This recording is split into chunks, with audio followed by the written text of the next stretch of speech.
I'd like to welcome you to the November 2nd, 2022 City Council meeting. Roll call of officers. To my left, Jason Upchurch. To my right, Heather Newsom, Caleb Stapp, Naomi Diaz, City Attorney Chuck Zimmerman, City Clerk Treasurer Debbie Cragen, Community Service Director Roger Cregan. Got that done. So this all stand for the invocation by Pastor Hines to the Tri-County Christian Center and remain standing for the pledge of allegiance. Shall we pray? The Lord is my shepherd, I shall not want. He makes me lie down in green pastures. He leads me beside quiet waters. He restores my soul. He guides me in the paths of righteousness for his name's sake. Even though I walk through the valley of the shadow of death, I fear no evil, for thou art with me. Thy rod and thy staff, they comfort me. Thou preparest a table before me in the presence of my enemies. Thou hast anointed my head with oil, my cup overflows.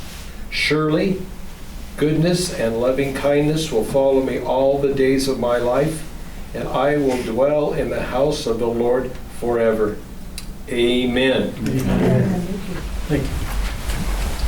I pledge allegiance to the flag of the United States of America and to the republic for which it stands, one nation, under God, indivisible, with liberty and justice for all.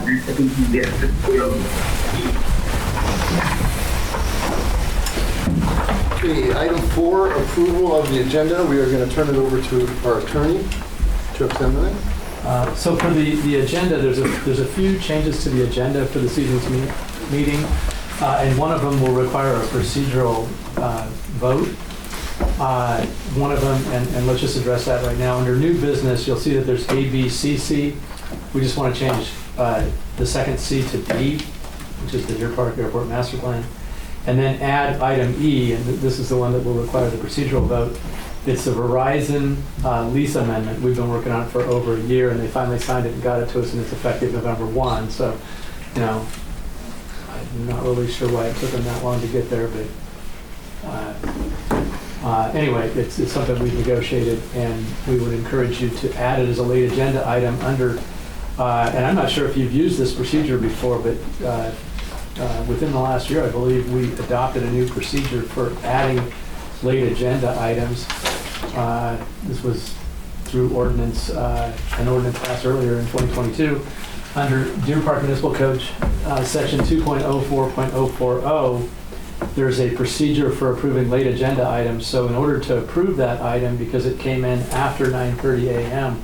on the Friday preceding this meeting, it would take a motion, a second, and an affirmative vote of a quorum of the council to add that item. So on behalf of the mayor and staff, I would request that someone make that motion to add that late agenda item for final consideration this evening. I so moved. I'll second. Your motion second. All in favor? Aye. Thank you. And then the last change to the agenda item is the under item 13, there will not be an executive session, so that would be stricken and intentionally omitted.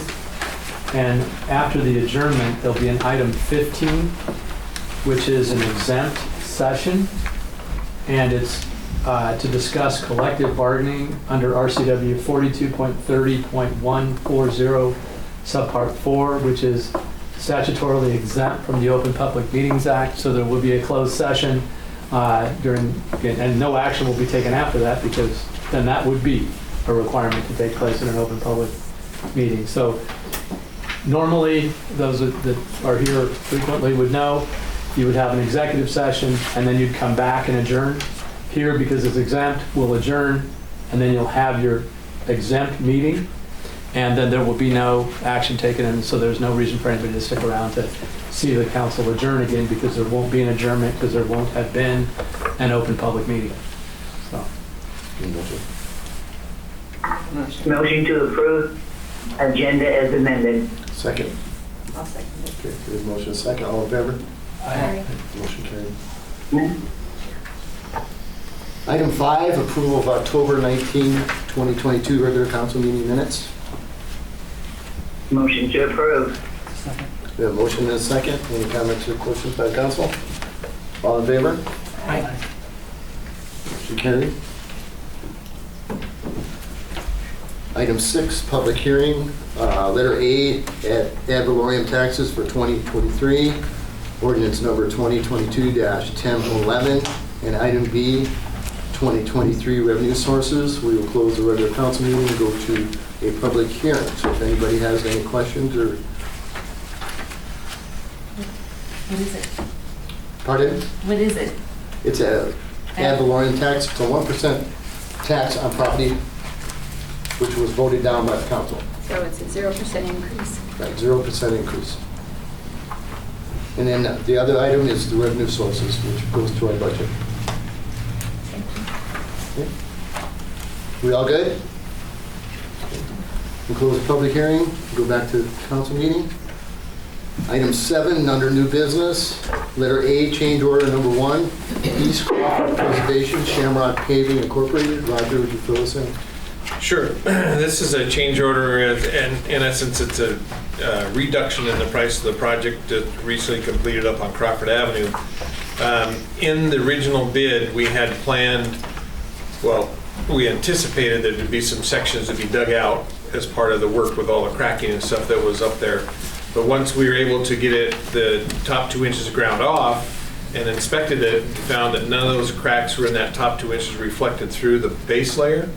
And so working with DOT's approval, we were able to get a pre-level put in, which actually gave us a better overall product, smoother ride.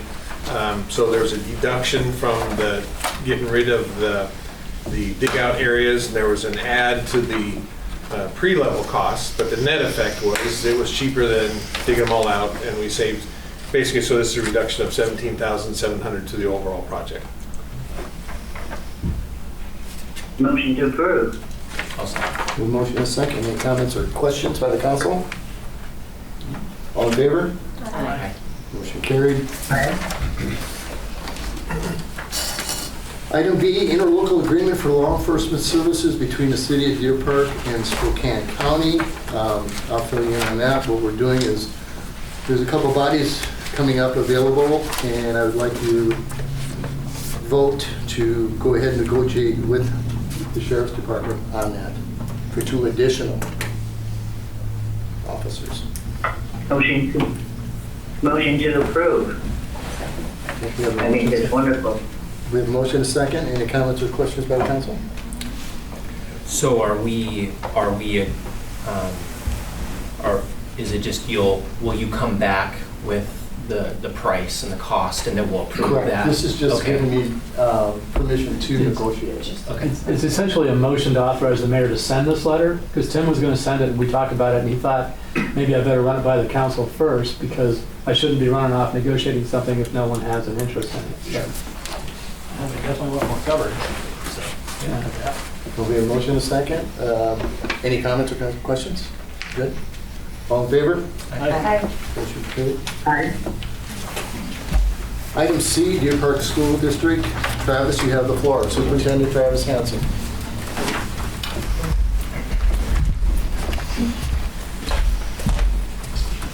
knowing that the screen is going to be fairly small, I printed a couple copies of what I'm going to present for you, so you can take one off the top and pass the rest around.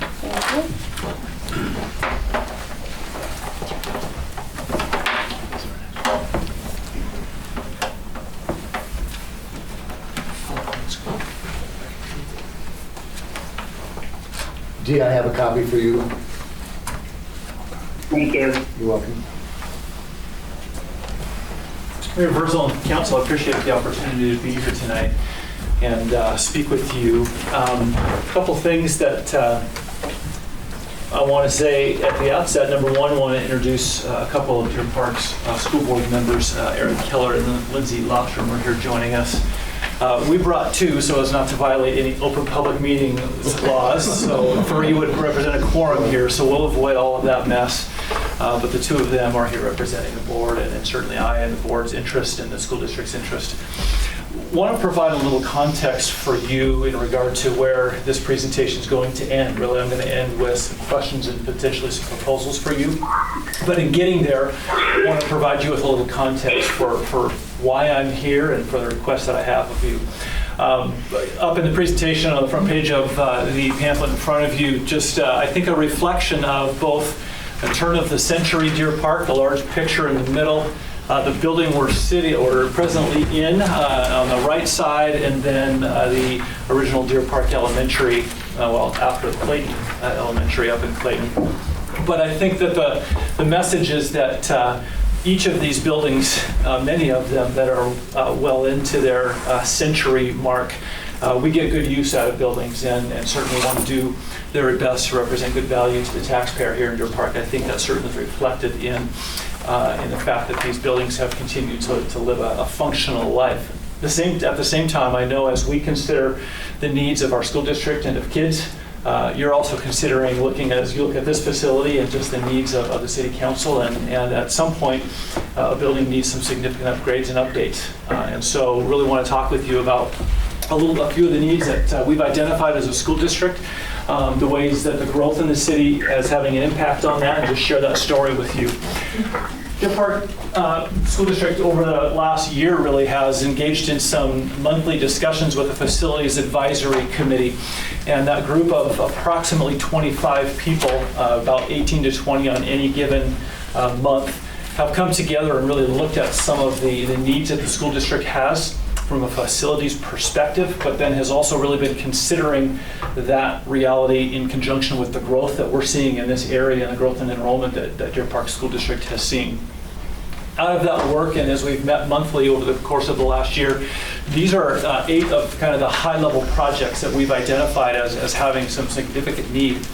I mentioned buildings that we get a lot of use out of here in Deer Park, and one of them that there wasn't a picture of is Deer Park's transportation facility that is in the, I believe, originally prior to 1900 was called Standard Lumber here in Deer Park, that then became Deer Park Lumber Company.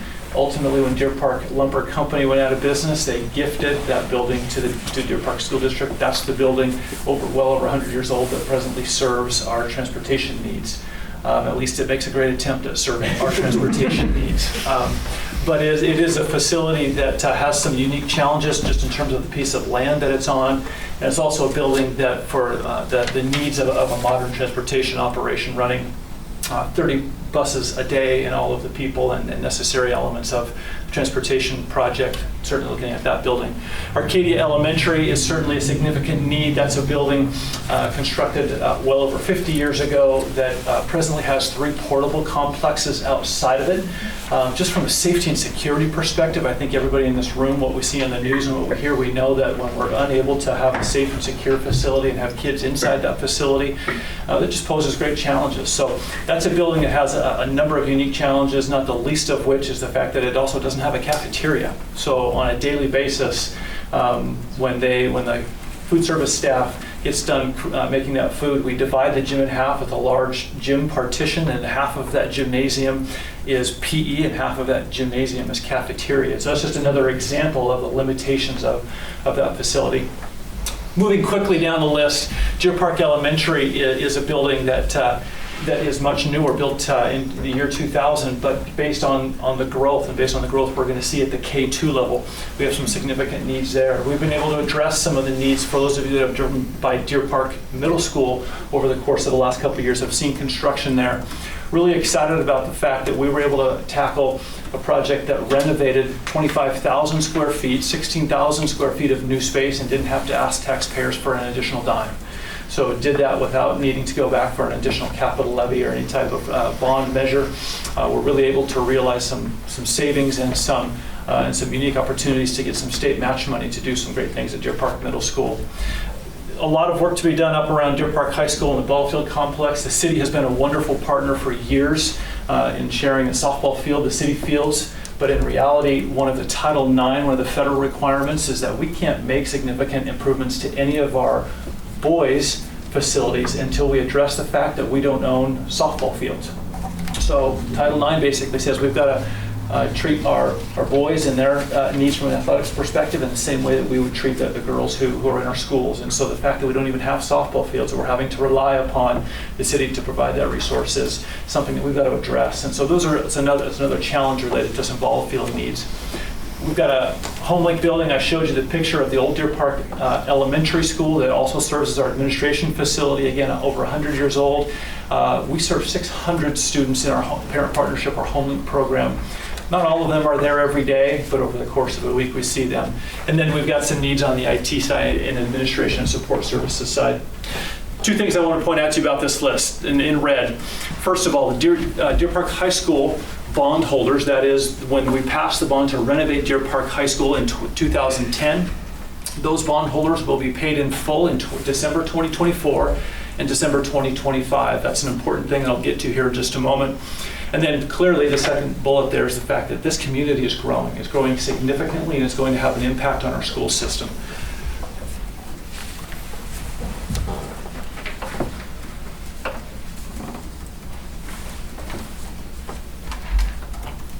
Maybe not.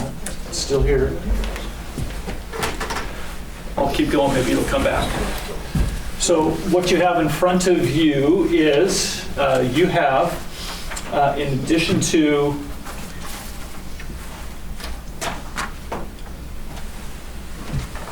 the next slide basically gets into the reality of school tax rate history. And I think in that chart that I want to point you to on page 2, what you're going to see is that over the course of the last decade, the local tax burden for the Deer Park taxpayer has gone down from almost $5.50 per $1,000 of assessed value to just under $4 per $1,000 of assessed value. Most specifically, I want you to see that the last, in 2022, the bond rate for Deer Park High School, paying those bonds off, is down to $2.14 per thousand, from a high you can see back in 2011 was all the way up at $3.20. So the growth in the area has allowed for, because that bond debt is spread across a larger group of people, allows that rate to come down, which is something to celebrate.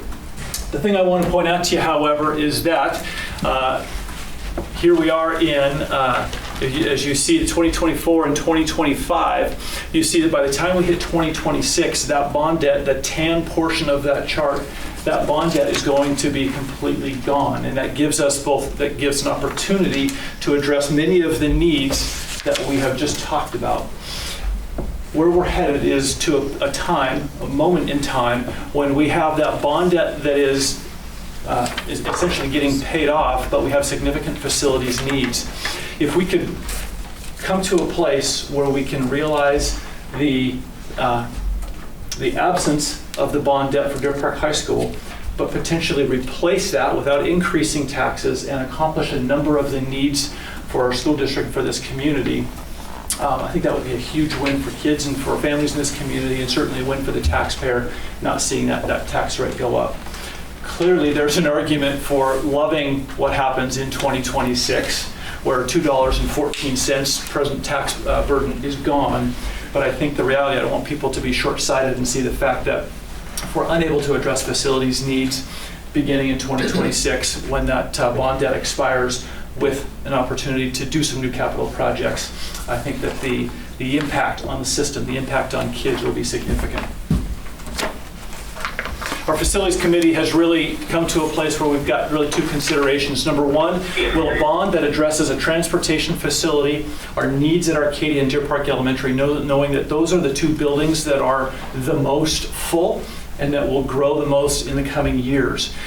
But will we pass a bond? I think clearly what's true is people don't really get excited about paying taxes for a transportation facility. They want to see kids impacted in some way. But if we only impact half the system, that is people and parents with kids in elementary school, will that be a compelling enough bond measure to take to the taxpayer? And then the second question really that the facilities committee has been wrestling with is, with 1,000 homes coming to this area in the next 10 years, and with that reality being the case, and I'll show you a slide in just a moment, and as we look at the SGR there, is with student growth rates, needing to estimate that, we were grappling with, well, if we simply said one student per home, we're talking about 1,000 kids coming to our system in the next 10 years. For a system of 2,650 kids right now, adding 1,000 to that is explosive growth, is incredibly difficult to metabolize. Even if we backed up to 0.5 students in a growth rate projection, we're still talking about 500 kids, impactful to a system that already has schools that are, in many regards, full. So those were the questions that we were really wrestling with. I want to point out to you, this is some information as we contracted with a company out of Portland, Oregon, Flow Analytics, a company of geographers, demographers, data analysts. I don't think any of these projects that are listed here are a surprise to you all. You approved them. But I can tell you what, when they appear in a chart like this, and when you see that over the course of between now, 2023 almost, to 2030, you see 1,000 homes, those are the types of things. A chart like this is something that keeps a superintendent up at night. So as we look at that, and as we look at all of the jurisdictional elements there, that is, the vast majority of these projects are happening here within the city limits of Deer Park, with a few of them happening just outside city limits. The reality is that most of the growth is happening here in Deer Park. So the prospect of going to Clayton or heading someplace outside of the city limits of Deer Park and building a school really is off the table. The need is here in Deer Park, and so we're really looking at how are we going to meet the need of the growing population here within the city limits of Deer Park. This chart is simply another way to look at that same data, not by project, but by saying that between 2020 and 2025, we're going to see 537 new units. That's in the yellow area on that chart. You see 483 single-family homes. In the purple area or blue area there, you see 54 multifamily units. That's the total 537. Then you see the growth that's going to happen 2025 to 2030, another 472 units, for a total of over 1,000 homes between now and 2030. One of the things that we worked with as Flow Analytics did their work was really looking at the impact of those homes and enrollment. So what you see here on this chart is you see both a historical look at enrollment here in Deer Park using birth rates as one of the indicators of enrollment. And then you see as we extrapolate that into the future what the data is telling us related to those birth rates. So hard to see, I know, for many of you sitting down, but you see in 2012 we had 135 births between Spokane County, Stevens County, and the little sliver of Pend Oreille County that we serve. Resulted in 147 kindergartners enrolled. That's that first column on the far left. 2013, a year later, you see again 135 births and then 156 kindergartners enrolled. The thing I want to point out to you as we look at this information here, by the time we hit 2031, you see that those kindergarten enrollment numbers are up 20 to 36 students per year. So over 170 students enrolling a year. You extrapolate that over the course of the entire system, and where these numbers take us is to growth that looks more like probably 350 to potentially 450 additional students over the course of the next 8 years. So not quite the 500 or 1,000 that maybe we thought was coming, but still significant numbers headed our direction. The red line that they have provided us is a high-level growth rate. So if we exceed some of their projections, and there's not only a number of these homes that sell that come with large numbers of students, but then there's a middle growth rate, something they expect is probably going to be normal and something maybe we should forecast for, and then a low growth rate in that blue area there. Really all the way from negligible growth, 100 to 200, up to, in the area in red, up to close to 500 students coming over the next 8 to 10 years. Clearly, one of the factors that we don't control, and one of the things that I think we need to point out, I'll skip that one there. As we look at that list of priorities, and then we think about our current reality, what we're really considering right now is a facilities advisory committee, and as they prepare to make a recommendation to Deer Park's board of directors in red, we're really thinking about this concept of if more families see benefit, if more people are affected by a bond measure. So if we generate 40, 50, $60 million in bonds that we sell for, let's say, $2 per thousand of assessed value, if more families see that, if there's more bang for the buck, if you will, more of the facilities in our school district can be impacted. do we have a better chance of achieving a supermajority? And that's a really unique reality for school construction bonds. That is that simple majority doesn't cut it. You've got to get 60% of the taxpayers to vote for that measure, and that's a tall bar. So our current reality is we've got over 1,000 homes coming in the next 8 years. I put maybe with a question mark. I've got one quick comment on that. We do have to be mindful of recent voter behavior as it pertains to school construction.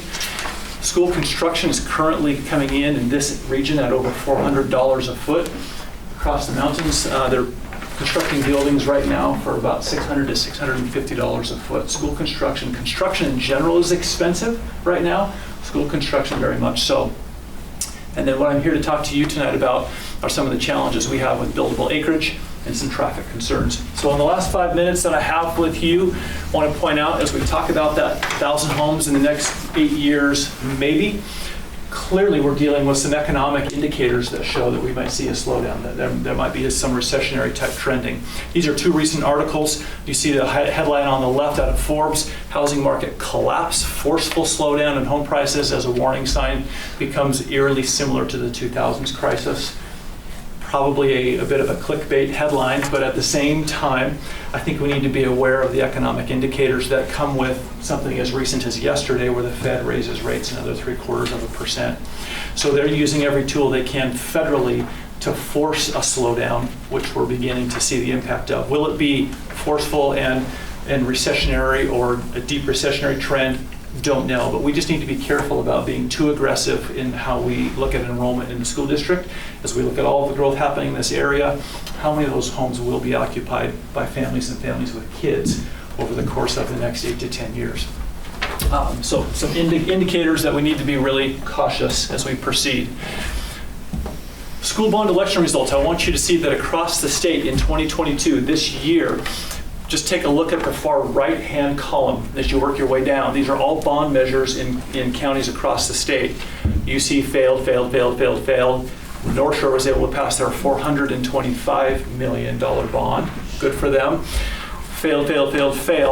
Bellingham was able to pass their $122 million bond, but then failed. So that 60% threshold is tough. I think it's clear there's probably a lot in each community why people are saying no, potentially why they're saying yes to those. I think the indication, though, is these are certainly numbers that have been consistent for years now. We need to be very mindful of the reality that for every single taxpayer, they need to have a compelling reason for why it is we're asking for them to contribute to tax dollars and continue to fund schools and school construction specifically. The one thing I do want to point out to you, Ridgefield School District, the second on the list in that there, they failed in February 2022, back at the beginning of this year. They were close at 57%. They reran one of the other faileds there. They did rerun in April because they felt, man, we came close, let's give it a shot. They got a little higher at 59.1%, but still underneath the 60% necessary.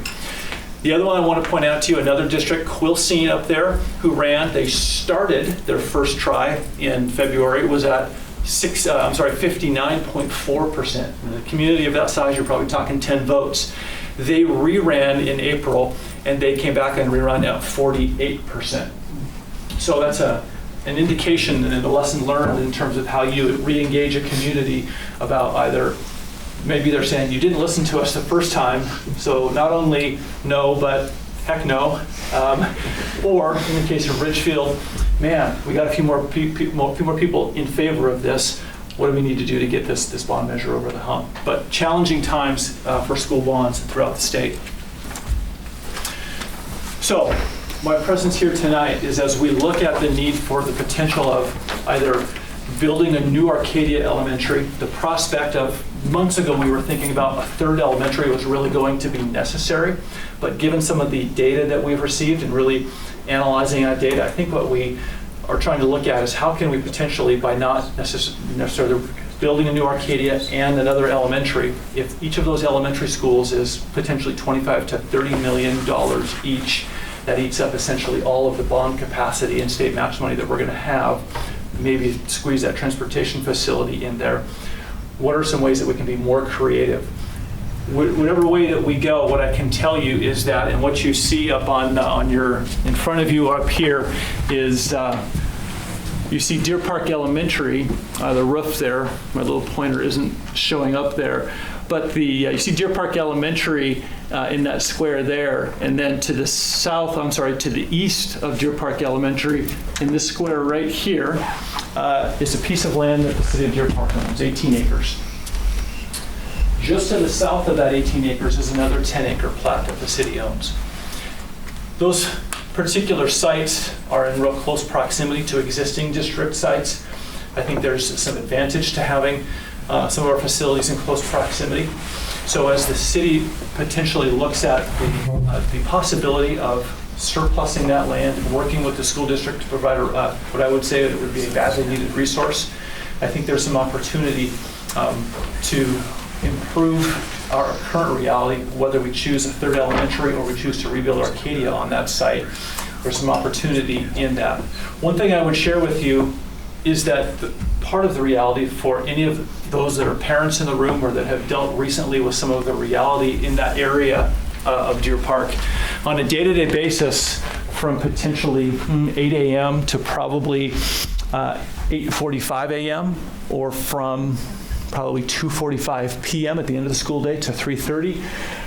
This four-way stop at D and Weber might as well be I-5. So in Seattle, that is.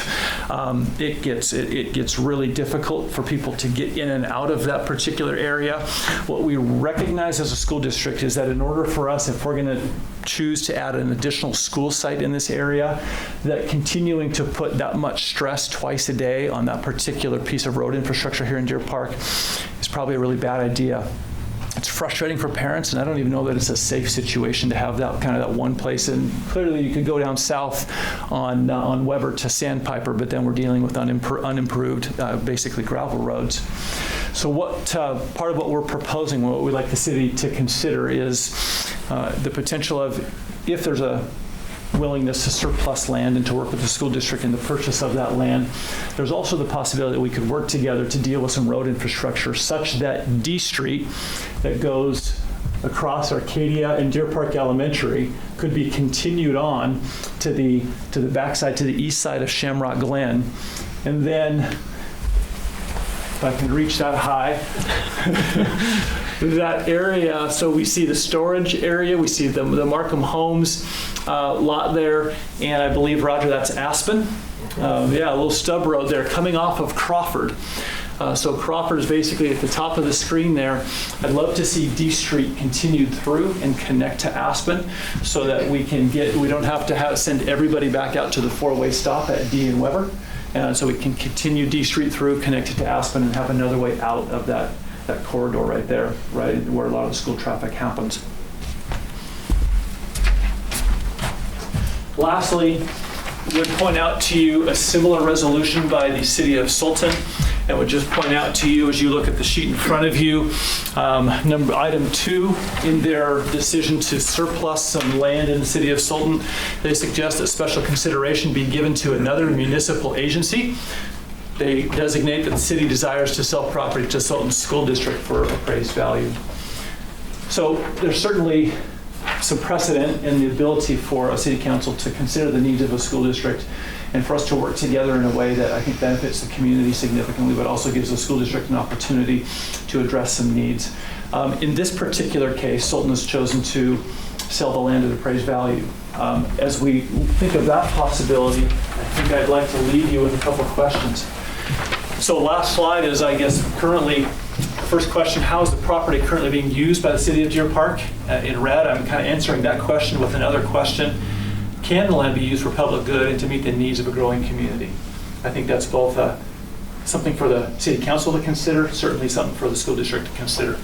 Question 2, as it pertains to the possibility of the city giving the school district special consideration in the acquisition of surplus property, we would ask the city to consider the need for road infrastructure necessary to meet increased demand, certainly as it relates to school construction timelines. So one of the things as you make your consideration, the last thing we would want to do is have some deal where we're potentially purchasing land and the city chooses to use that revenue maybe to address road infrastructure, but your timeline differs from our timeline. We don't want to be in a situation where we're creating a school, we get that done by, let's say, 2026 or 2027, if we're going to begin the bond, or if we pass a bond in 2024, thinking 2 years out. But let's say the city's timeline isn't until 2028 or 2030, or maybe you have plans to use revenue from the sale of land for something else. We certainly wouldn't want to be in a situation where we build a school, additional enrollment, and handling that in a way that negatively impacts the school district in the city. So I think timelines are important. Certainly there's a consideration for the potential of selling the land to the school district at a far reduced rate, let's say maybe $1. And if $1 is the chosen rate, then maybe we're on the hook for doing the road. So obviously we've got a question here as to what's the appraised value, and how's that appraised value of the land in the current market compared to the price of developing a road. So if we're talking $400 a foot for residential roads, so if we're talking $1 million to $1.4 million, let's say, for that 2,900 feet of road that's D Street in Aspen, how does that compare to the appraised value of the land? So I think that there's potentially a way that the city can address infrastructure needs from a road perspective, and certainly the way that schools can address the need for us to have space for kids and making sure that we're providing solid educational environments. Lastly, are stakeholders in this community affected positively or negatively by any particular decision of the council? And I certainly look forward to working together with you to achieve a positive outcome for the community. So I appreciate the time tonight. Thanks for listening. Thanks for considering. I'll be quiet and take any questions. Chuck, do you want to? No, I mean, it's all, It's been our local agreement. Yeah. What we plan on doing is having an executive session the next meeting on the subject. To surplus. well, to discuss potential land acquisition. I had a question. I believe you said in a previous meeting at some point that there are around 1,400 households in Deer Park in the city limits. Is that close? Well, we have 1,600? 1,650 utility connections roughly. Very much for me. Thanks for being here. Thanks for having me. Thanks for that, is. Do you have an idea, it could be individuals or households, how are you guys counting? How many households are in the school district when you look at the larger area? Boy, that's a great question. I think when we look at the 185 square miles of Deer Park School District, I think the last time, it's been a while since, it was probably about 2 or 3 levies ago when that came up, but we were talking in excess of 10,000 individual households. Okay. So yeah, a large number in terms of the greater area. I think in reference to your question, one of the things we've really looked at is, and one of the things that Flow Analytics helped us with, is looking at the community, the land we serve in Stevens County. I think what we're really seeing there is not nearly the density of homes that are being built here in Deer Park. We're seeing some examples of infill, some acreage that's being purchased and some of those things, but the reality is that the bulk of any increase in enrollment that we will see, and I think the type of enrollment that we're talking about needing to have additional capital projects and facilities for, certainly the developments happening here in Deer Park and the number of developments that are happening at this time. And I had a question from that slide about the number of developments. You mentioned most of that happening inside the city limits when you look at it. Do you have a specific percentage or number, or could you get us how many of those lists of developments are inside the city limits versus outside? Yeah, certainly can, and I think what we can do is in that matrix that you have, in the information that you have, each of the developments that has the jurisdiction of Deer Park means inside the city limits of Deer Park, so we can take the number of homes there and then compare that to the number of homes that are outside city limits, and we could do a quick comparison there. The only other item that I'll share is these are certainly developments that you have approved and that are platted and ready to move. I'm aware that there's been a request to annex additional land here in Deer Park, and that annexation has been specifically for the prospect of building an additional subdivision. So Lakeside Capital and the work that they're doing there, I think you're probably aware that Lakeside Capital is the financial arm of John Hemmingson. John Hemmingson, who's the owner of Architera Homes, a large production builder in North Idaho. And I believe that Lakeside has also been recently involved in the acquisition of what has been platted as Marshall Meadows. So again, another large production builder who's purchasing land in this area.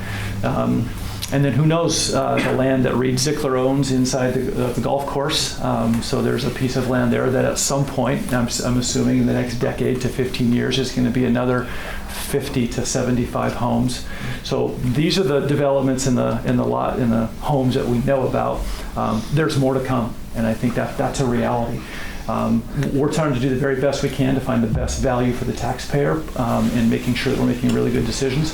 When I said some of this is keeping me up at night, I'm fairly genuine in that, knowing that the slide I started with, there are buildings here, that a building I work in, that someone was involved in getting constructed 100 years ago.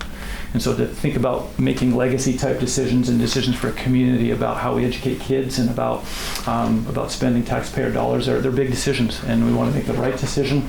We certainly don't want to overbuild and not go too big, but at the same time, we don't want to lose an opportunity to make sure that we don't end up behind the 8 ball. And maybe this is getting to his question, but how many students right now come from inside Deer Park city limits versus outside? Do you know that number? I'd have to do some research on that. I could get you those numbers. Yeah, I certainly will. You bet. Have to be happy to provide that. Thanks again for the time tonight. Yeah. You mentioned this flow analytics report and you used it in your data. I'm just curious, can you provide a copy of that to Roger so that the council can have that? I would be happy to do that, absolutely. I think it'd be helpful. Yeah, we've got, I think the final report they submitted to us, there was about 70 pages of material. Sure. Yeah. So, yeah, pretty comprehensive. Thanks for giving us only one. You bet. Yeah. Great. Thank you, Travis. Thank you so much. Okay, next up, item D, Deer Park Airport Master Plan Preferred Alternative, JUB Engineers Incorporated. Tim, you want to start us off? Sure. Council, Mayor, thanks for having me. My name is Tim E.K. with JUB Engineers. Mark Napier and I were the lead from the consultant side of developing this airport master plan for the Deer Park Municipal Airport. So we provided council and mayor with a preferred alternative memo. We also we had an open house for public input. We had the community involved in this project, but a little bit of history. So the airport master plan is really similar to any master plan that the city would have to do, such as their water comp plan, sewer comp plan. It's the airport's vision for what the airport would look like in the next 10 to 20, 30-year outlook of projects at the airport, development, growth opportunities, things like that. So that plan is put into place so that the FAA, the main funding source for the airport, has an idea of projects upcoming and the growth that they're seeing at particular airports. So, of course, the focus here is Deer Park and the growth that they're seeing. As for that last presentation, the airport is seeing the same thing. So there's several hangars being built currently, hangars being in the works for future development. So today's main focus is just the preferred alternative. So we went through, as a part of the master plan and alternatives development, where we looked at several different alternatives of how the airport, the runway in particular, could grow, lengthening, relocating, and those types of projects in relationship to how as you may or may not know, the wastewater spray field has effluent at the airport. And so working with Roger, working with Daryl, saying, okay, here the airport is going to be growing, and how can we make that growth sync with how the wastewater spray field and how that works with the city's growth. So as more homes come online, the wastewater needs to be treated. That effluent is applied at the Deer Park Airport. So you'll see the preferred alternative there is for the runway basically to stay in place. There will be widening and strengthening of that runway is kind of the nuts and bolts of it. The impact of the spray field, there is a cell on the south end of the runway that will need to be relocated, and we've shown that as a center pivot, roughly 25-acre center pivot irrigation system. So we're kind of replacing like for like. So we'll lose some acreage on the spray field. We'll gain acreage in terms of a center pivot. One of the things in working with Roger and the city is that ratepayer impact. So the wastewater treatment plant is kind of like their own enterprise fund, right? Folks pay into the system, and then those funds are either leveraged or used to improve the wastewater system. So In this case, the FAA and/or airport will fund any of the impacts to the wastewater spray field, no impact to the ratepayer. And we've committed to that. We've put it in the memo, and we've also put it into the final document that will be the master plan. So one of the things I skipped over, I didn't mean to, was on October 19th, prior to the last council meeting, we had an open house. What we did was we reached out to a large capture area around the airport. I think we sent out over 1,000 kind of postcards and had a little summary of what we'd be talking about and kind of the preferred alternative. We had a really good turnout. We had well over 50 people come, voice concerns, support, questions, and so there was 4 of us from JV. Daryl was here, and we had boards up across the room, and I think Jason, you came in toward the end there, and we had some discussions. So that was one of our many attempts to kind of reach out to the community and say, hey, if you have concerns, please come out, voice your concerns. And attached to the council packet was recorded comments. So we use a QR code that folks could scan with their phone, and that got them to a website where they could comment. So there were opportunities to comment through a QR code and through a website, as well as hard copy. So there's a couple of hard copy comments there. You'll see the handwritten, and then there's the typed up is the summary from our online comments. So yeah, again, it's the plan for the growth, right? So the master plan is what that plan is, kind of summarizes. And again, we want to make sure we incorporate city growth and airport growth together to kind of make this project something that is consistent with what the city wants. So that, I think, a couple of comments attached, mainly just to summarize some of the comments were growth concerns. And again, I think you heard a little bit of that in that last presentation, and noise concerns. So we will address those as moving forward, but the airport is a public use airport. So there, some of the ideas we came up with were potentially doing some voluntary restrictions. So if you read through some of the comments, some of the concerns were, hey, people are flying at night, helicopters coming in at night running operations, and a lot of those are military practicing at night, but some are private pilots. They need to practice at night, get a little bit of practice in.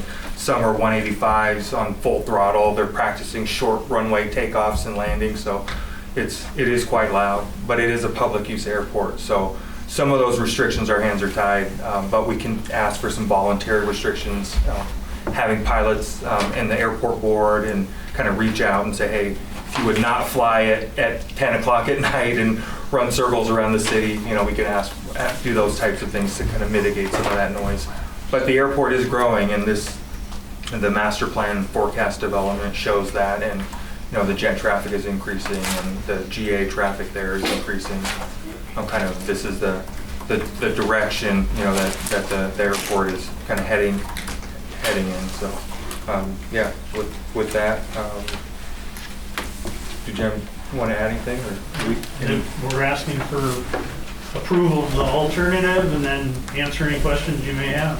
And so there'll be in future, I guess, preview upcoming attractions would be approval for the alternative, and then we will come back and again ask for approval for the whole plan set. So there's an ALP plan set, airport layout plan set of about 10 plan sheets that are in total make up the airport layout plan that will need to be also approved by council. So that's kind of the Any comments by the council? questions. Yeah. Comments. Do you need a motion? Yes, we do. I move that we approve the preferred alternative plan. I'll second. We have motion and second. Any comments or questions by the council? Okay. All in favor? Aye. Motion carried. Next up, item D, Verizon Wireless Lease.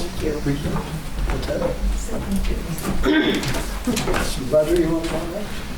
Yeah, so this is your item that was added to the agenda that Chuck had discussed, and actually the discussions with the Verizon has been going on a lot longer than just last year. They really started when we started the whole concept plan of the water reservoir new replacement there and getting them moved over and so forth. And COVID probably added some elements to it. Their thought that the move should be our cost, a series of things. And basically what it came down to was there's a chance to negotiate a new term and conditions on this lease. Chuck took the lead on that. But basically, if you want to be on a reservoir, great. If you don't, your lease is up in a couple more years and we'll leave the tank there and then take the tank down with your stuff on it. So I think ultimately they came down to the conclusion that relocating is their best option, and from that their agreement term changed a little bit. The lease amount went down a little bit to start out with, and then the series of increases will be there again over time. And so from there. Yeah, I did leave out the part that this did start probably about 4 years ago. And we were all poised to have this completed and then hopefully include all of their specifications within what we went out to bid for, and so we could get it all done as one project. And they just kept pushing back and pushing back. We dealt with 4 different negotiators. Ultimately, the last guy, all of a sudden I'd hear from a negotiator and I'd come back with something and then they would push back. Most of it was based on money. I mean, they were making a 15% decrease in what we were getting paid, which would be, we'd be down to 0 in 2 years when it ran out. And I think maybe there was a little bit of it pushing our, playing the bluff card potentially, but hey, we're not gonna let them be on the water tower for free. There's an inconvenience, and but at the same time, it's positive for the community because those who have that service want to get, good coverage. And so at the end of the day, the 15% was where we held the line. We took a 15% reduction. It's still, if you talk to the folks that I dealt with, it's still much greater than what they normally would be paying, but when you look around, it's probably the preferred site in the community. So they had the best site. They will have the best site now. And after they finally agreed, it took them forever to get it even docu-signed. It's like, I don't know, what is going on. But it came in, and now it's to be effective really yesterday. And so that's the only reason we brought it in. If it was going to be in the future, we would have just said, fine, we'll do it at a different meeting. But no, this is, I wrote it. Those are our offices. You can see that we finally arrived on May 23 of 22. That's the last version of this. And now we're here in November, finally seeking approval. But this is the reason why we take these things to the private sector first, because they, of course, wanted us to approve it first. I said, no, I'm not doing that. Because then, what if they wanted to change things? Then we'd have to go through this whole process 5 months later and explain the 3 changes that they made. So our recommendation, joint Roger's and mine and the mayor, is for approval of the 3rd Amendment to option and lease agreement for the telecommunications site. I think it's a pretty good deal for the city, and happy with it. Let me ask a couple questions. What has the rent been in the past? We're looking at 45 something, so what was that? 48, I think. This year it would be at 54. 54, and so we're at 45 Okay. now. And will it, I understand it will reduce again next year? No, it continues to go up. Continues. From this Okay. part, it starts Gotcha. this cycle every year. We're at a 3% Okay. annual increase.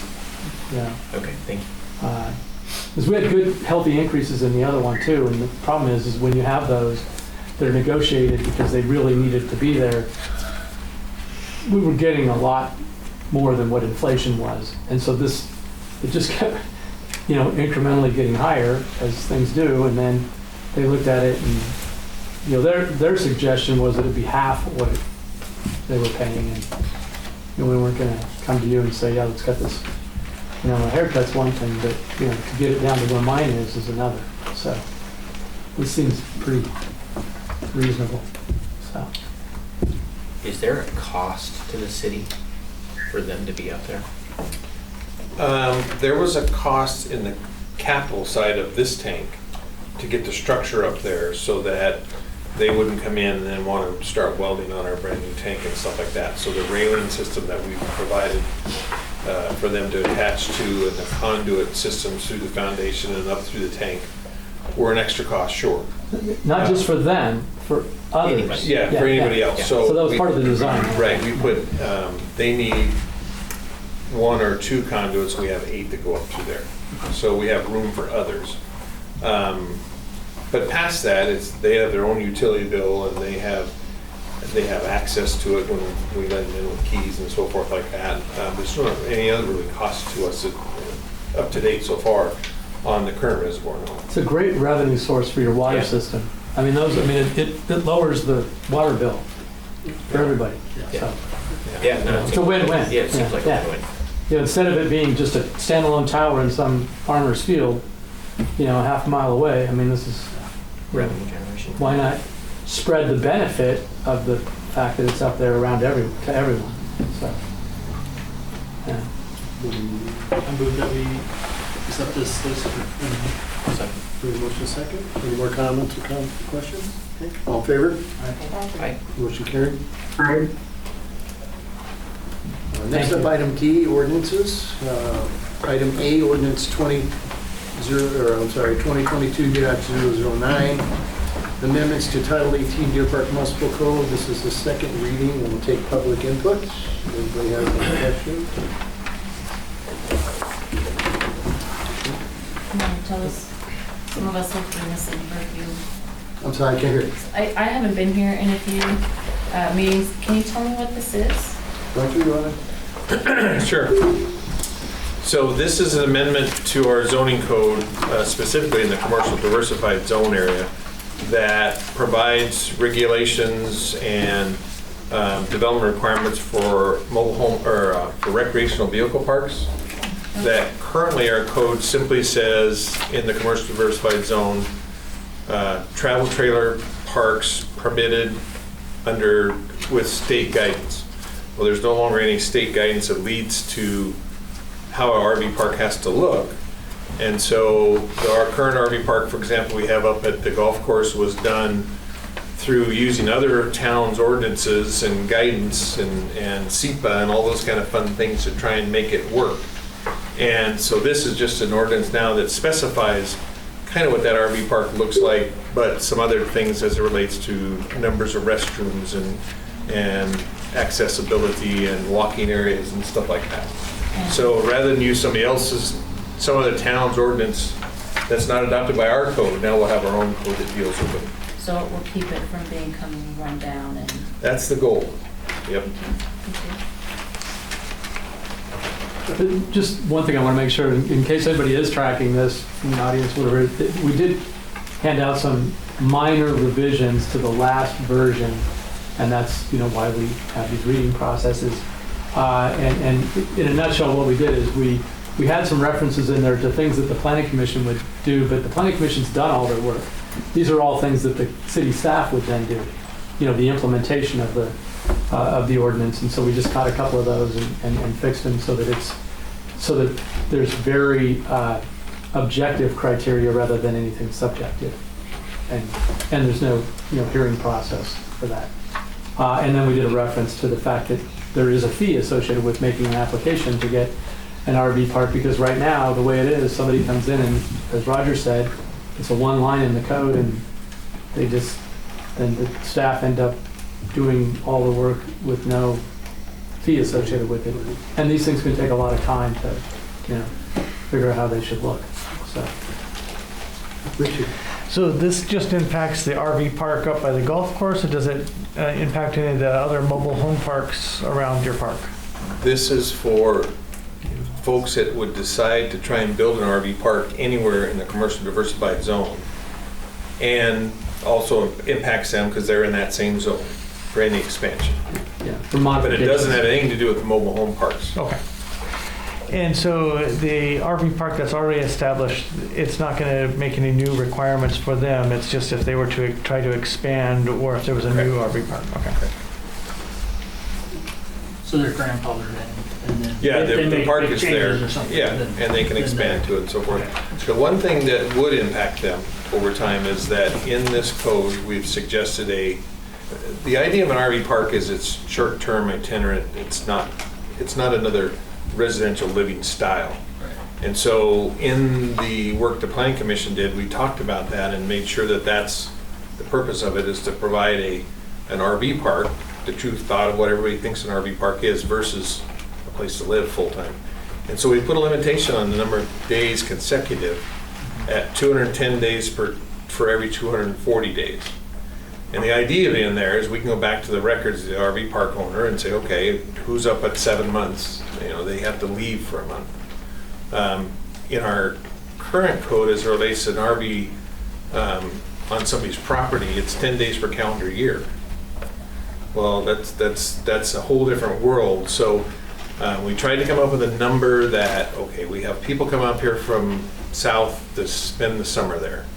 They're there 5 months, 6 months, okay, so 210 days, maybe that's 7 months. Maybe it's a little longer than needed, but the goal is to make sure they rotate out, and it's not something where we have shacks off the side and Visqueen is done. Not that this RV park owner would allow that to happen, but it is other RV parks elsewhere. Texas. Now I have a question. It's okay. Is this going to affect RVs parked on people's private property? No, this is just RV parks. Just Okay, RV parks. So it will not affect private homeowners in town when they park their RV? Where they store them and stuff? No.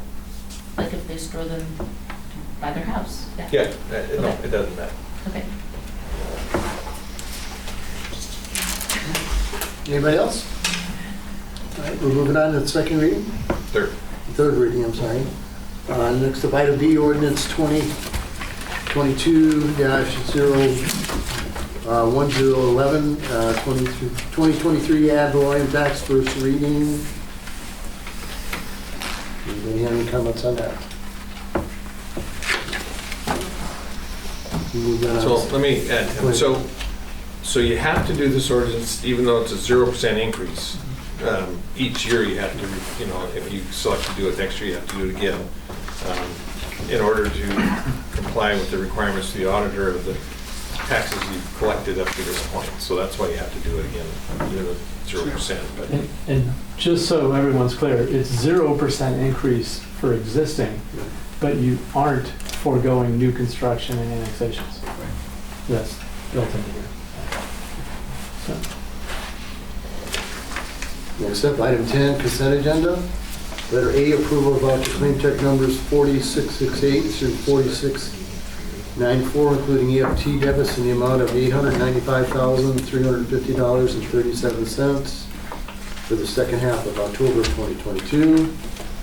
Item B, approval of payroll checks 14828 through 14861, including PMFML, 941 taxes and health benefits in the amount of $136,534.74 for the month of October 2022.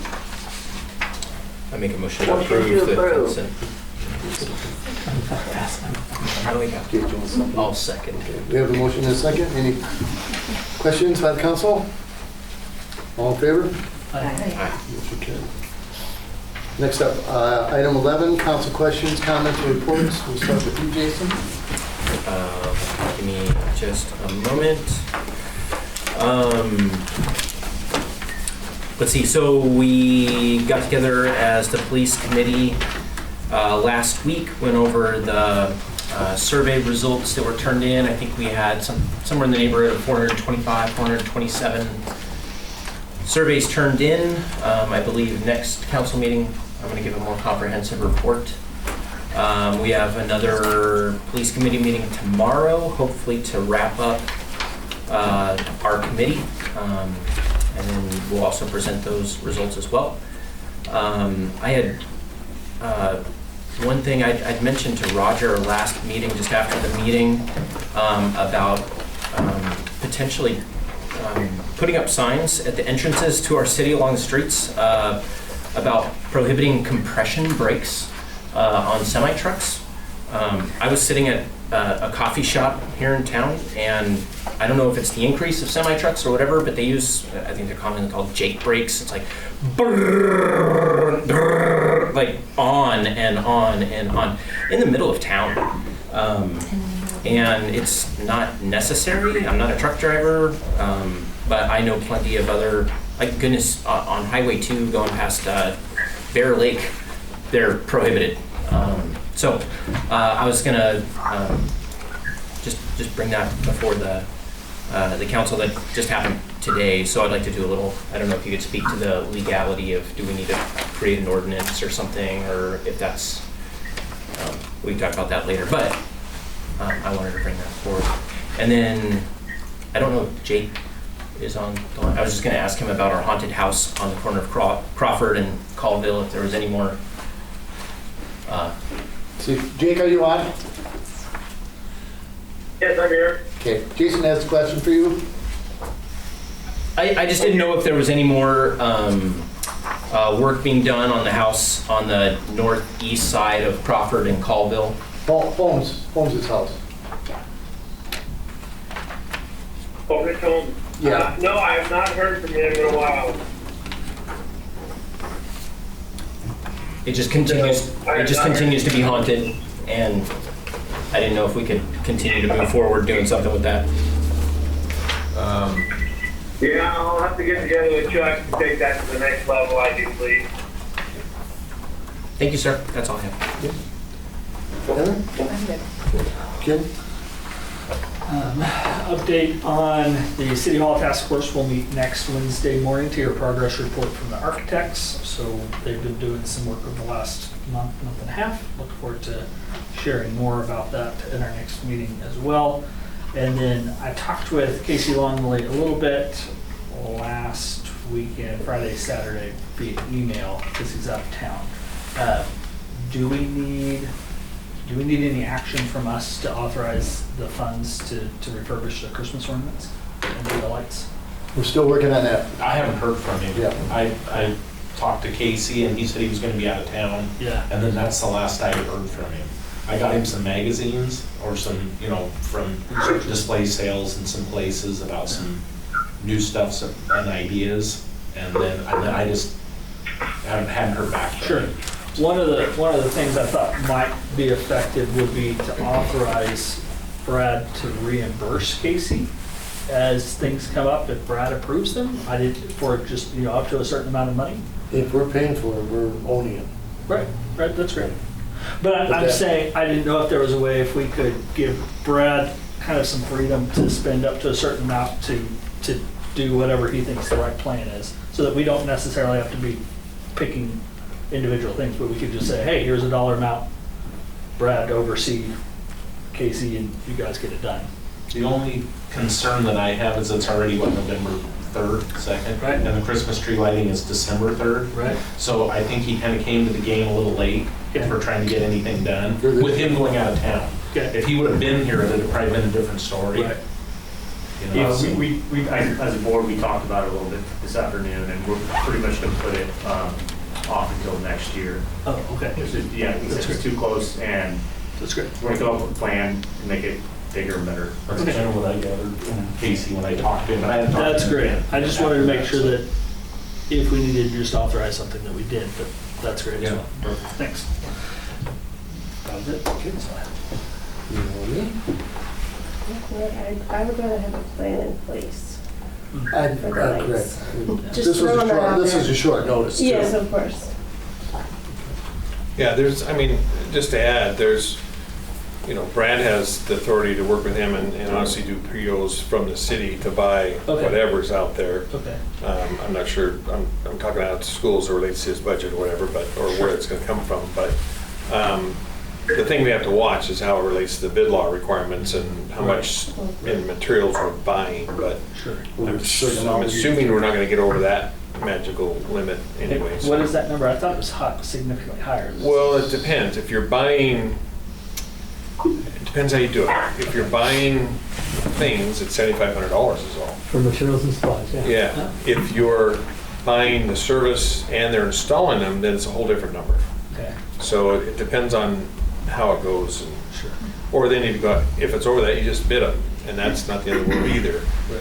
But the fact that there's some time involved with it, and perhaps it's a better thing for next year, especially if it relates to perhaps electrical needs from Avista and all the other kind of stuff that goes with that. And actually, we're going to ask to put them on their poles, I'm assuming, and so there's some steps there. That's great. I was just excited to see something happening. You said no? You have nothing? No. Okay. Next up, item 12, interested citizens or communications, requests and comments from the audience on unrelated agenda items. Mr. Mary? Did you miss me? Sorry. I have a few questions. It's my understanding that the funding for the comprehensive plan amendments are going to be included in the budget for next year regarding chickens.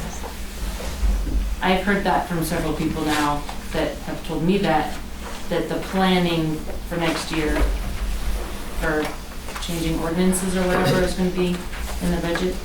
Have you guys, can I get a confirmation on that?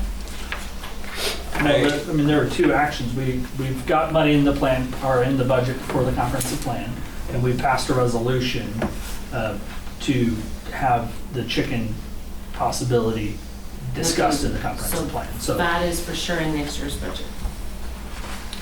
well, we haven't passed the budget yet, but the comprehensive plan is listed in the budget. Okay. And Okay, the plan to get that discussion in there is a thank you. part of it. Okay, is there any information that we would be able to gather and present to you that would help you in making a decision about chickens and the ordinances that need to be done?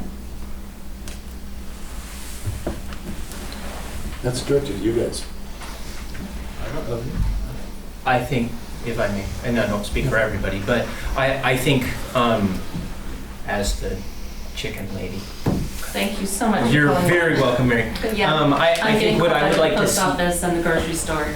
I think what I would like to see is precisely what you would like. Okay, So, because I know there's been discussion of chickens, of ducks, and rabbits. right, And- we selected those three because they're the quietest. Yep. And they make the least noise, smell, hassle. Sure. So I think what would be helpful for me, and again, I don't know about my colleagues, but what would be helpful for me is say, this is what we would be shooting for. So 8 animals, no more than 4 of any one kind. So you could have 4 chickens, 4 ducks, and 2 rabbits, or Just the mix and rules. match or something like that. Okay. But what you would like to see, or what the citizens would like to see as a comprehensive. Boy, I've had a lot of people tell me what they'd like. Sure. And that nobody So wants a that we rooster. could understand precisely maybe what to be moving toward. That would Yeah, be okay. wonderful. Okay. Yes, sir. So the statements you're making, you realize you got the cart way out in front of the horse, right?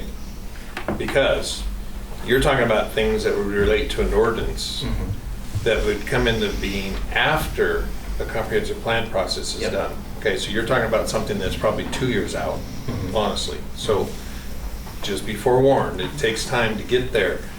The comp plan has to be dealt with first from the standpoint of the concept of farm animals in town. And then later, the ordinance gets passed. Both of those tasks are work that's done by the planning commission, not the council.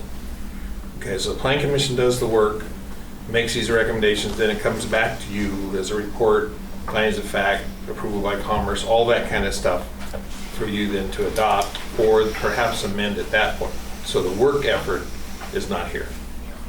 Just clarity. But even then, the planning commission would need to know what specifically to approve, correct? Like, let's say we approve the comprehensive plan, then the planning commission would move to adopt something related to the zones, right? Or restrict. Or restrict, yeah.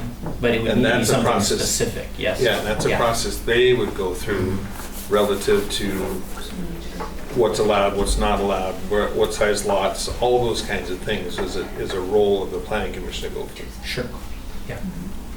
Okay. Just from a timing standpoint, just. So we need to talk to them again. Okay. So I have an unrelated to chicken question. Not to sound like a disgruntled homeowner. I live on D Street. So for everybody in town that doesn't know this, that's pretty much the Grand Central Station twice a day for all the traffic in town because all the schools are on our street. So C Street turns into D Street. So this is our street. For the last 12 to 14 years, we've parked in front of our house, inside the white line, been no problem. Sometime over the last year, we got a no parking sign outside our front of our house in our yard. So can you explain to me why we can no longer park in front of our house inside the white line that's not in the lane? Brad, you want to answer me? We can't, that street should have, what year did we redo C&D Street? 2006, 7, somewhere in there. I know it has been signed no parking 3 to 8 a.m. There wasn't one in my yard. Well, I didn't know that. it may have got knocked down, replaced, moved, something. Okay. But that whole corridor through there is no parking 3 to 8 a.m. for a couple of reasons. One, for when we sweep, and then the other thing is plowing snow. We plow it to the side. So we have always moved our cars when it's snowing to make sure that the plow, because they don't just plow the road, they plow the sidewalk for the Yeah, kids. we We've still always will, moved our sure. cars for that. And we've always swept in front of our own house. So what happens if we continue parking there? Do I get a ticket for parking in front of our house? That would be and the city does not ticket you, it would be the police department that does that. So it is signed no parking 3 to 8 a.m., so. So what is your rules? Is it that if we're there when the snow plows want to come that we get into trouble? Or Pretty much turns into officer discretion, to be perfectly honest with you. When they come by and they see you parked there, when that's going on, it's up to them whether they ticket you or not. is there anything we can do to alter that and allow us to park inside the white line when it's not snowing? Typically, no, it's public right of No, way. It's a safety concern as it relates It's to a public traffic. safety issue, and But the if it's city's not made the- snowing, how if the is it? city's made the public? determination that this is a freeway basically at certain times of the day, the last thing you need is kids and cars, and extra cars that are just simply being parked. And no offense, I mean, it's the public's right of way. It doesn't come with your house. And so if you want a place to park, then build one on your, right, on your own, Yeah. property, but the I'm just right of way, asking I'm because just saying, is that it We've sounds lived like to there me. 15 years, and the last year there's Right. sign up period, and we have never had anybody say anything to us about it. so It we have sounds no to me idea. as if the city's been remiss in not making sure that that's properly signed and Okay. properly striped, so that it's clearly not. Well, for it's always parking. been striped, and we put the notices up every year at snow removal time. Yeah. Yeah, And of course. certainly the council could change that, but I think Always. based on what you just heard from the school superintendent, it would be probably a mistake. That you now have a record of how busy that is, to now say we should allow people to park there as well, so that when we have the bicycles and the kids walking, we can have parked cars pulling in and out as well. These things happen, and I've dealt with on a number of other jurisdictions where with growth, these things occur, and what could happen before no longer is permitted to occur. And it's just, It was a fair question. no, it is, it's a very In good the last question. year and for the 14 years prior to that, we've been parking on the street and had no idea. So, okay.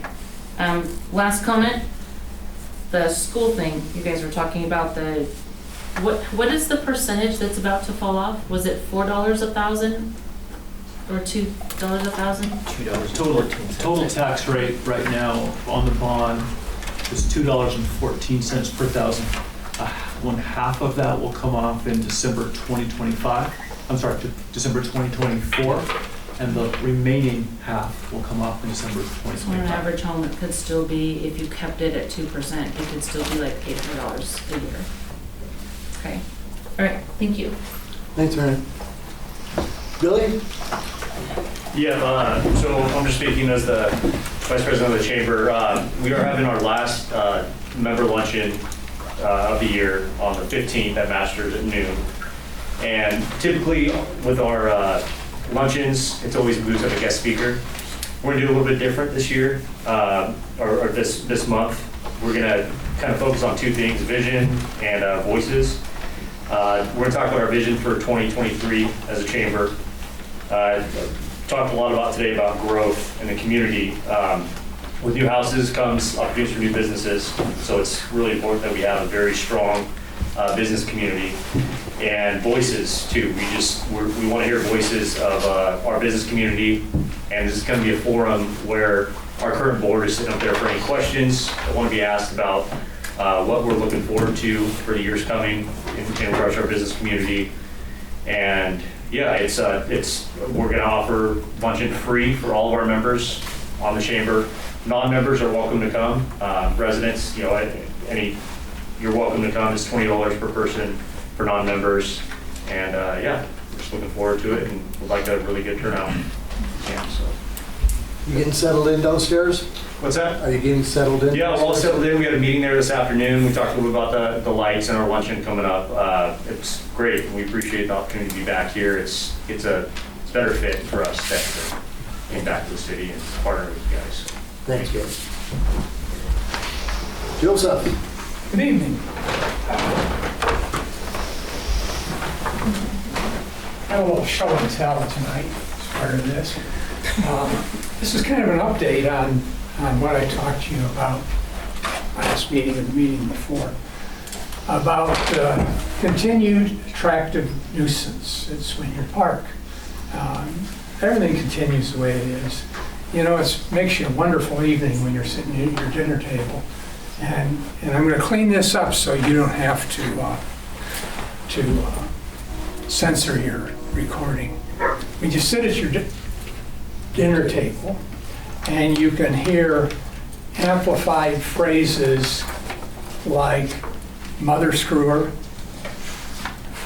black prostitute, penis, vagina, etc. And that's the one thing. And you know the other things. The bad driving, people there late at night, and again, if there's no consequences, nothing's going to happen. Monday night was particularly bad. I woke up 3 times. Last time was at 2:20 a.m. Cars coming and going, extremely loud stereos, music I talked about. So the next morning I went over and took a look. Looked in the trash cans, just the 2 in the parking lot. This is the show.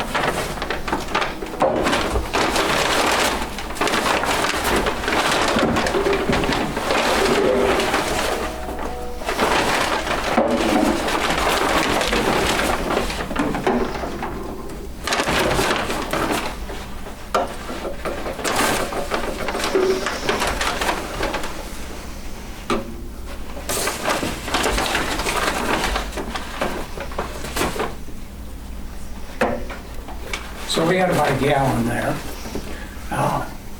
And I didn't bring beer cans because they'd be a sloppy mess. Or the fireworks, leftover fireworks stuff that was put in the trash cans. So that's like a gallon. So, and these folks, most of them I assume, I know some of them are quite young, but they're minors. So you're dealing with minors in possession. There was maybe 10 kids over there off and on, coming and going. So I assume some of them were drunk driving. It's a reasonable assumption. Okay, now I almost thought about not bringing this here tonight because I've come to the conclusion that expecting government to do something about this is silly. It's been, going on, it's gotten worse. It's regressed about to the point, and I don't know, Roger would remember this, it regressed about to the point where my neighbors and myself brought action against the city 20 years ago. So anyway, I just want to let you know about that, and I'll let you know what I'm going to do. Maybe sometimes we rely too much on government. So I have a number of things that I'm going to be doing personally. The only one that's really relevant to you guys at this time is that I intend to do some public protest to this. And what this public protest is going to amount to is I'm going to do a PG version of what I'm dealing with. So I'm going to go to, maybe public events, maybe outside the council here, and park out there with music turned up real loud, car running, rev it up occasionally, come and go. Okay? And I'm also, if I get woke up at 1 o'clock in the morning, go out, get in the car, and I'm going to go someplace. It might be a council member in front of a council member's house, might not. Might be in front of a city employee's house, Are you gonna bring fireworks? maybe not. And I'm going to do the same thing. Going out to join. And so, and I wanted to let you know that, and I want you to understand that it's not any particular animus towards anybody here. It's just that perhaps, and I don't have a lot of hope of this, but perhaps you'll have a better feel for what's going on. So anyway, that's what I wanted to tell you about, and I kind of made little copies of this so you'd be able to not understand, but so you have a written copy of what I'm saying. So let me give you some of those. Okay. Would you like one, Chuck? Sure. Mr. Joe. Oh, I know it. All right, thank you. There you go. Did I give out enough to go around? Nope. I think I got one. There. One for me. No, I'm good. Not for you, for your mom. You don't know that. I know, for me, I'm good. Okay. Thank you.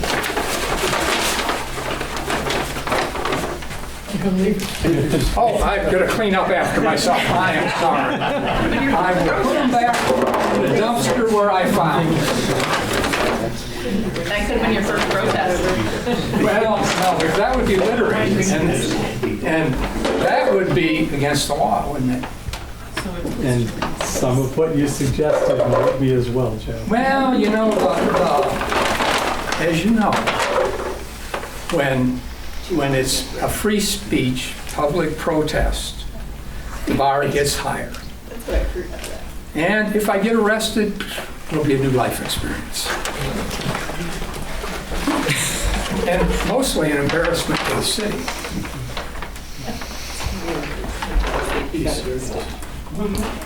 Okay, cool.